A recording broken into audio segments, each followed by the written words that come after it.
Brought to you by Agilus Diagnostics.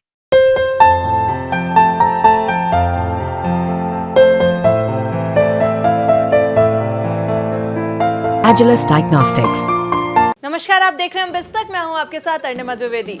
पिछला हफ्ता बाजार के लिए बेहद अहम रहा। देश का आम बजट पेश होने का शेयर बाजार लंबे समय से इंतजार कर रहा था, लेकिन जब बजट पेश हुआ तो बाजार दायरे में फंसता दिखा। बजट के बाद 25 जुलाई की बात करें तो शेयर मार्केट निचले स्तरों से रिकवर होकर बंद हुआ, लेकिन हफ्ते के आखिर कारोबारी दिन मार्केट तेजी से दौड़ता दिखा। निफ्टी ने रिकॉर्ड हाई छू लिया तो वहीं बीएसई सेंसेक्स भी अपने रिकॉर्ड हाई के करीब पहुंच गया।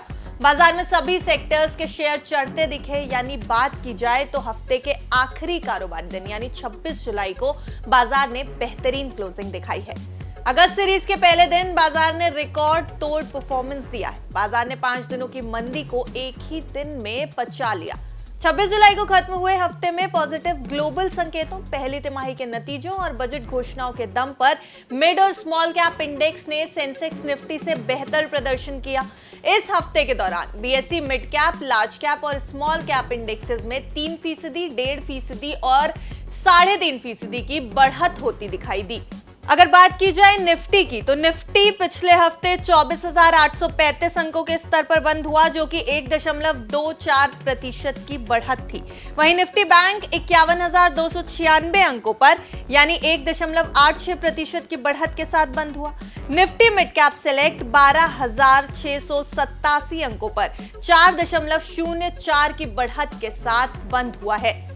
अब अगर सेक्टोरल इंडेक्स पर नजर डाली जाए तो बीएसई पावर, हेल्थ केयर और ऑटो इंडेक्स में 5% की बढ़त होती दिखाई दी है। बीएसई टेलीकॉम इंडेक्स में 4% की भी तेजी देखने को मिली और BSE oil and gas index में 3.4% की तेजी आई। वहीं दूसरी ओर बीएसई बैंक इंडेक्स में लगभग 2.5% और रियलिटी इंडेक्स में 0.25% की गिरावट भी देखी गई। अब अगर सेक्टर स्पेसिफिक निफ्टी पे बात करें तो फार्मा, मीडिया और ऑटो सेक्टर्स ने 5% से ज्यादा की बढ़त दिखाई है।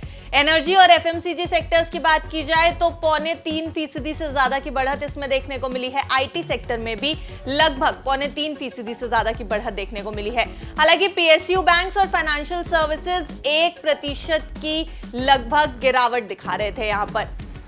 अब अगर निफ्टी में स्पेसिफिक स्टॉक्स की बात की जाए तो टाटा मोटर्स ने 12% से ज्यादा की, एचडीएफसी लाइफ ने 10% से ज्यादा की और एनटीपीसी ने 8% से ज्यादा की तेजी दिखाई है। यह माना जा रहा है कि बजट 2024-25 बाजार में कोई खास जोश नहीं भर पाया है। अब आगे आने वाला हफ्ता कैसा होगा, कौन से ऐसे ट्रिगर्स होंगे जो बाजार की दशा और दिशा को तय करेंगे, ये सब कुछ हम आपको अपनी इस रिपोर्ट में बताएंगे। इसलिए इस रिपोर्ट में हमारे साथ अंत तक जरूर बने रहिएगा।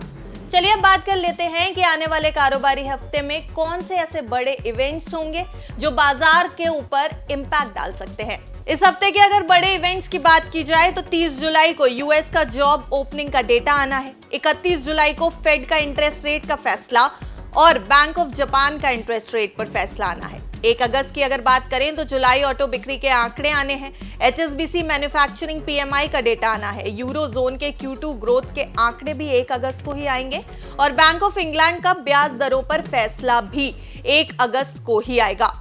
अब आते हैं कुछ ऐसे रिजल्ट्स पर जो अगले हफ्ते आने वाले हैं। कुछ चुनिंदा कंपनियां हैं जिनके नतीजों का बाजार पर बड़ा असर पड़ने की उम्मीद है।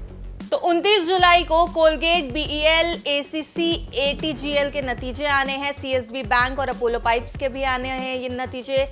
30 जुलाई की बात करें तो Titagarh, India mark, GAIL, IOC जैसी कंपनियों के नतीजे आएंगे। 31 जुलाई को ही MNM, Maruti, Tata steel, Adani power और अंबुजा सीमेंट जैसी कंपनियों के भी नतीजे आएंगे।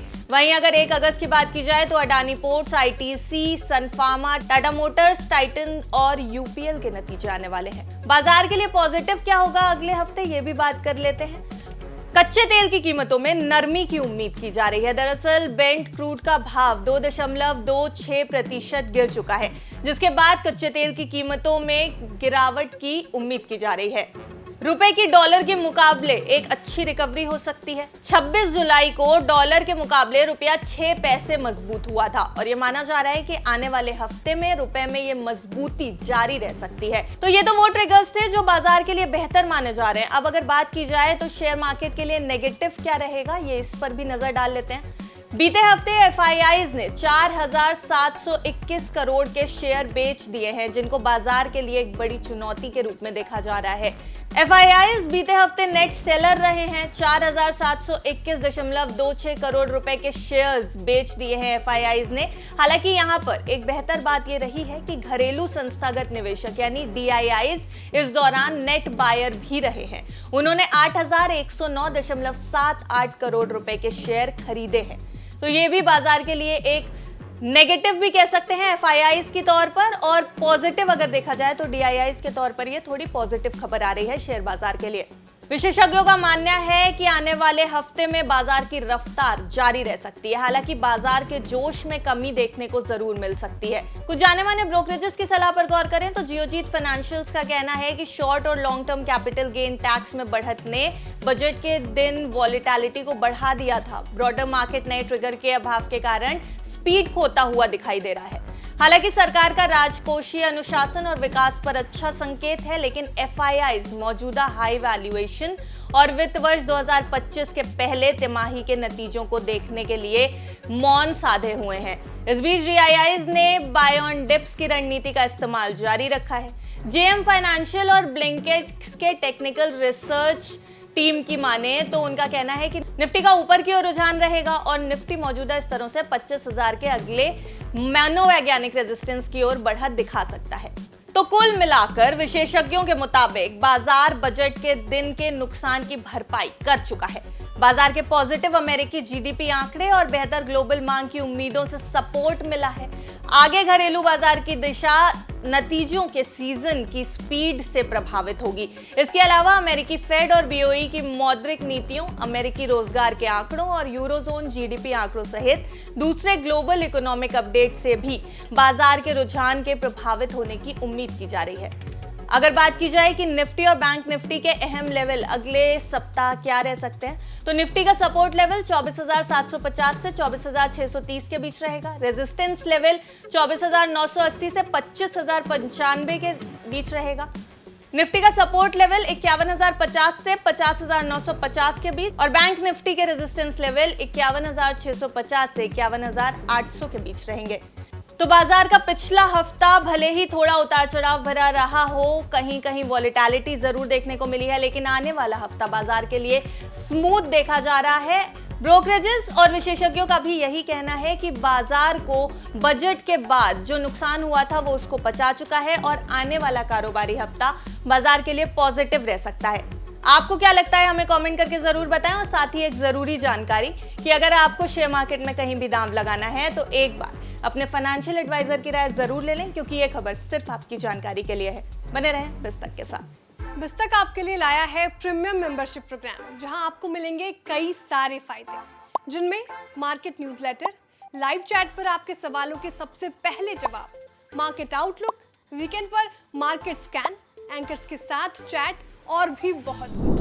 इस प्रीमियम सब्सक्रिप्शन में 3 तरह के प्लान हैं, सिल्वर, गोल्ड और प्लैटिनम, जिनकी शुरुआत मात्र 159 रुपए महीने से होती है। इससे जुड़ना भी बेहद आसान है। बिस्तक के YouTube चैनल पर जाएं, ज्वाइन बटन पर क्लिक करें और अपना प्लान सिलेक्ट करें। बस बन गए आप हमारे प्रीमियम मेंबर।